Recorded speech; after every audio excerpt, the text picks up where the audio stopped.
Welcome back, everybody, for another deep dive. Always exciting. Today, we're going to be talking about mindsets. Ooh, mindsets. Yeah, we're exploring a YouTube video called Mindset. Carol Dweck. Audiobook. The New Psychology of Success Okay. by Our Insightful Life. And I know everybody thinks they know about growth mindset.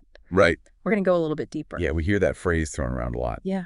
So what's different about this video?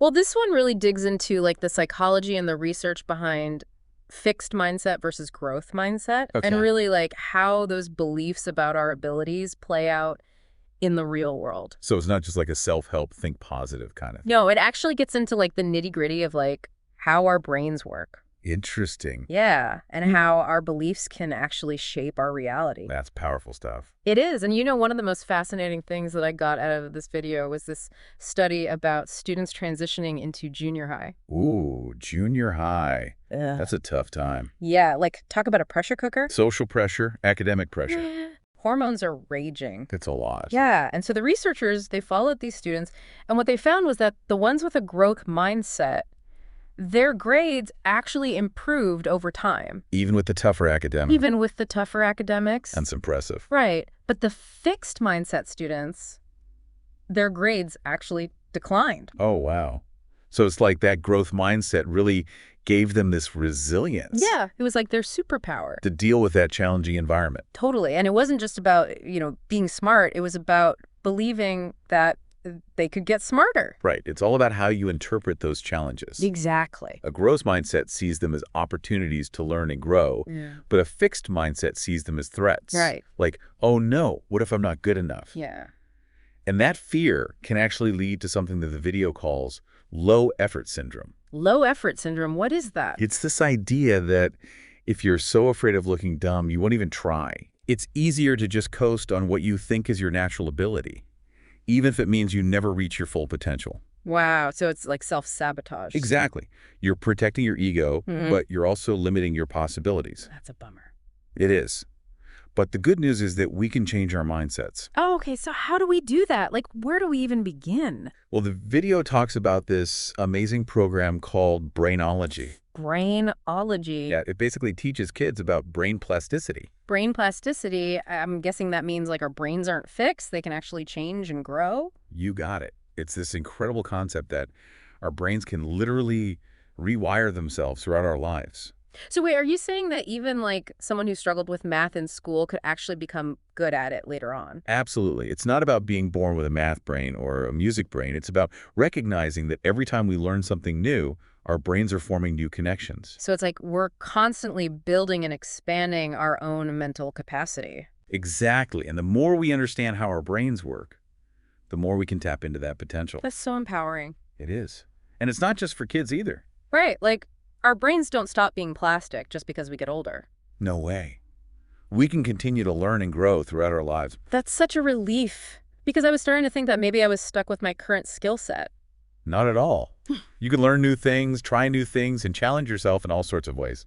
Okay, so knowing about brain plasticity is one thing, but how do we actually put that growth mindset into practice, in our everyday lives? Well, it starts with paying attention to the messages we're sending ourselves and others, Mm-hmm. especially when it comes to praise. Praise, what do you mean? Well, you know how we always tell kids, you're so smart, or you're such a natural. Yeah, I guess so. It seems like a good thing, right? You're trying to boost their confidence.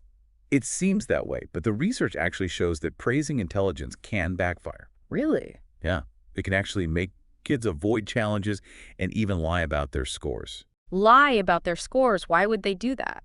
Because in a fixed mindset, any mistake or setback feels like a threat to your identity as a smart person. Ah, I see. So it's they're trying to protect this image of themselves as being perfect. Exactly. And so they'd rather hide the truth than risk looking like they're not good enough. That makes sense, but it's also kind of sad. It is. It shows how these fixed mindset beliefs can really hold us back. So if we shouldn't be praising intelligence, what kind of praise actually encourages a growth mindset? The video emphasizes the power of praising effort and process. So instead of saying, you're so smart, try saying things like, wow, you must have worked really hard on that, or I love the way you figured that out. So it's about recognizing the work that goes into success, not just the outcome. Yeah, exactly. It's about shifting the focus from "are you smart" to "how did you get there?" I like that. It's more about the journey than the destination. Right, and it can make a huge difference in how kids approach challenges and setbacks. It makes me wonder how many of us are selling ourselves short without even realizing it. It's definitely something to think about. Mm-hmm. And it's never too late to start shifting our mindsets. That's good to hear, because I'm definitely feeling inspired to embrace the growth mindset and see where it takes me. Me too. It's an exciting journey, Mhm. and I can't wait to see what we discover along the way. Okay, so, we've been talking about growth mindset and how it can really impact learning and relationships. Yeah. But I'm really curious, like, how does this all play out in the world of sports? Where, like, natural talent seems to be everything.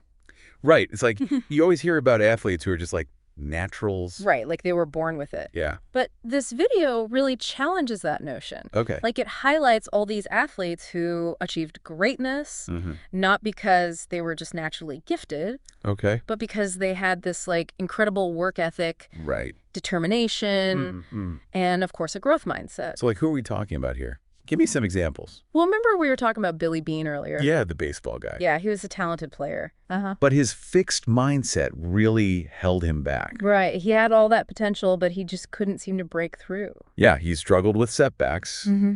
He wouldn't ask for help. Right. And he never really reached his full potential as a player. But then as a baseball executive, he totally, like, had this epiphany. Right. He realized the power of mindset. Yeah. And he shifted his whole approach. Yeah, instead of looking for players with, like, raw talent, he focused on building a team culture that valued effort and continuous improvement. Exactly. And it led to some pretty amazing success for the Oakland A's. Yeah, even though they didn't have, like, the huge budgets of some of the other teams. It's a great example of how a growth mindset can really be a game changer. Yeah, it's like he took those lessons from his own struggles as a player and used them to create something really special. Absolutely. But let's talk about another like iconic athlete, Michael Jordan. Oh, yeah. He's often seen as like the epitome of natural talent. Yeah. But does his story fit into this growth mindset framework? To be honest, I always thought Jordan was just like one of those rare athletes who was just born with it. Right, like he was just destined for greatness. Yeah. But the video actually reveals that Jordan was far from a natural skill. Really? Yeah. In fact, he was cut from his high school varsity team. No way. Michael Jordan got cut. Yep. And he wasn't heavily recruited by colleges either. Wow. And then get this, he wasn't even picked in the first round of the NBA draft. Oh, my gosh. You'd think those early setbacks would have like crushed his confidence. I know. I would have been devastated. Right. But instead of seeing those rejections as like proof that he wasn't good enough, Yeah. Jordan used them as fuel to work even harder. He's like the ultimate comeback kid. Right. He became obsessed with improving his game. Hmm. He was constantly practicing, honing his skills, and developing this mental toughness that would later define his career. Yeah, his work ethic is legendary. Right. Even at the peak of his success, he was known for like his insane practice regimen. So it wasn't just about natural talent. It was about his dedication and his commitment to getting better. Exactly. And that's what this video is all about. Right. It's not about being born with some like magical gift. Right. It's about the willingness to put in the work, Mm-hmm. to embrace the challenges, Okay. and to constantly strive for improvement. So even Michael Jordan had to cultivate that growth mindset muscle to achieve that level of success. Absolutely. And this brings up another interesting point. Sure. Even athletes who seem to have it all, the physical gift, the skills, the winning record, Mm-hmm. they can still benefit from a growth mindset. Really? Can you give me an example? Yeah, the video talks about Pat Summitt, Okay. the legendary women's basketball coach at the University of Tennessee. Oh, yeah, she's amazing. She led her team to 8 national championships, Wow. and she's considered one of the greatest coaches of all time. So she obviously knew what she was doing. Right, but even with all her success, Summitt recognized the dangers of complacency and the importance of fostering a growth mindset within her team. So, like, even at the top, you can't just rest on your laurels. Exactly. At one point, her team had been on this incredible winning streak, and they started to lose their edge. Oh. Yeah, they were relying on their past success instead of continuing to push themselves. So they were getting a little cocky. Exactly. And Summitt realized that this fixed mindset attitude was like a recipe for disaster. Yeah. So she challenged her team to embrace the growth mindset, Okay. to focus on effort learning and continuous improvement. Did it work? It did. It led them to another national championship. Wow. So even when you're winning, a growth mindset is still essential. Absolutely. It's not about being satisfied with what you've already achieved. Right. It's about embracing that journey of continuous learning and development. I like that it's about always striving to be better. Right. Yeah. But what about the flip side? What happens when an athlete gets stuck in a fixed mindset? I'm imagining someone who blames others for their failures, makes excuses, Yep. and gets defensive when they receive criticism. You're describing John McEnroe perfectly. Oh, yeah. He was famous for his temper tantrums. The video uses him as a cautionary tale. Okay. He was incredibly talented, but his fixed mindset ultimately held him back. Yeah, he was so focused on protecting his image as a champion Right. that any setback felt like a personal attack. Exactly. And he couldn't handle criticism or acknowledge his own mistakes. It's a reminder that even immense talent can be overshadowed by a fixed mindset. Absolutely. The true champions, the ones who achieve lasting success, Yeah. are those who embrace challenges Okay. and view setbacks as opportunities for learning and improvement. So how do we take these lessons from the world of sports and apply them to our own lives? Well, that's the beauty of it. Yeah. A growth mindset is a universal principle. Okay. It's not just about sports. Right. It's about embracing challenges, learning from setbacks, Yeah. and constantly striving to improve no matter what you're passionate about. So it's not about being a better athlete. Right. It's about being a better learner, a better partner, a better human being. Exactly. It's about recognizing that we're all works in progress, always capable of learning and growing. And that's something to celebrate? It's about embracing the journey. I get that. And remember, a growth mindset is not something you achieve overnight. Okay. It's a practice, a way of approaching life that takes conscious effort and attention. So it's like a muscle that we have to keep working out. Exactly, but the rewards are immense. This has been an incredible conversation. Yeah, it's been really insightful. I'm starting to see how these mindset principles can really be applied to so many different areas of life. And in part 3 of this deep dive, we'll explore how a growth mindset can transform not only our personal lives, but also our work, our relationships, and our understanding of success itself. Ooh, that sounds juicy. We'll delve into practical strategies for cultivating this mindset and discover how it can empower us to achieve our full potential. Okay, so we've talked about growth mindset in learning relationships, even in sports. But what about the workplace? Does all this mindset stuff really apply when you're, dealing with deadlines and performance reviews and just the daily grind? Oh, absolutely. It's actually super relevant. Okay. The video uses these two companies as examples. Okay. Enron, which had a very fixed mindset culture, and then General Electric, under the leadership of Jack Welch, who was a huge proponent of growth mindset. Right. And we were talking about Enron earlier, how they were so obsessed with appearing successful. Yeah. That they basically created this toxic environment where people were afraid to make mistakes or challenge the status quo. Yeah, it's like that fear of failure just permeated the entire company culture. And it ultimately led to their downfall. Right. It's a classic example of what can happen when a company is driven by ego and fear instead of a desire to learn and grow. So it sounds like having a growth mindset is not just good for individuals, it's actually good for business. Absolutely. I mean, when you think about it, in today's rapidly changing world, companies that are stuck in their ways, that are afraid to innovate or adapt, they're going to get left behind. It's like survival of the fittest, but for businesses. Exactly. Yeah. And the video highlights companies like Google and Amazon as prime examples of organizations that have built their success on a foundation of growth and innovation. Yeah, they're always pushing the boundaries and experimenting with new things. And even embracing failure as a necessary part of the learning process. Right, because if you're not failing, you're probably not trying hard enough. Exactly. It's about taking risks, learning from your mistakes, and constantly iterating. It makes you wonder how many great ideas never see the light of day. Right, because people are too afraid to put themselves out there. Yeah, and I think that fear of failure is something that holds a lot of us back, not just in the workplace, but in all areas of life.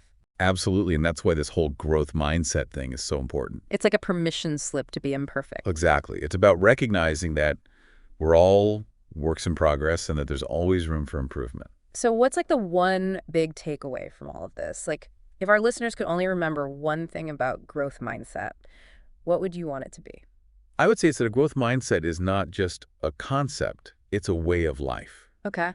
It's about approaching everything with a sense of curiosity, open-mindedness, and a willingness to learn, and grow. So it's not just about achieving specific goals. Right. It's about who we are as people. Exactly. It's about embracing the journey of continuous learning and development, knowing that we're all works in progress and that there's always more to discover and explore. That's a beautiful way to put it. Thanks.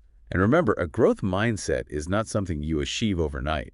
It's a practice, a way of approaching life that takes conscious effort and attention. Yeah, it's like a muscle that we have to keep working out. But the rewards are immense. This has been such an inspiring deep dive. It has. I know, I've learned a ton, and I hope our listeners have too. And remember, no matter where you are in your journey, whether you're just starting to learn about growth mindset or you've been practicing it for years, there's always room to grow and evolve. So true.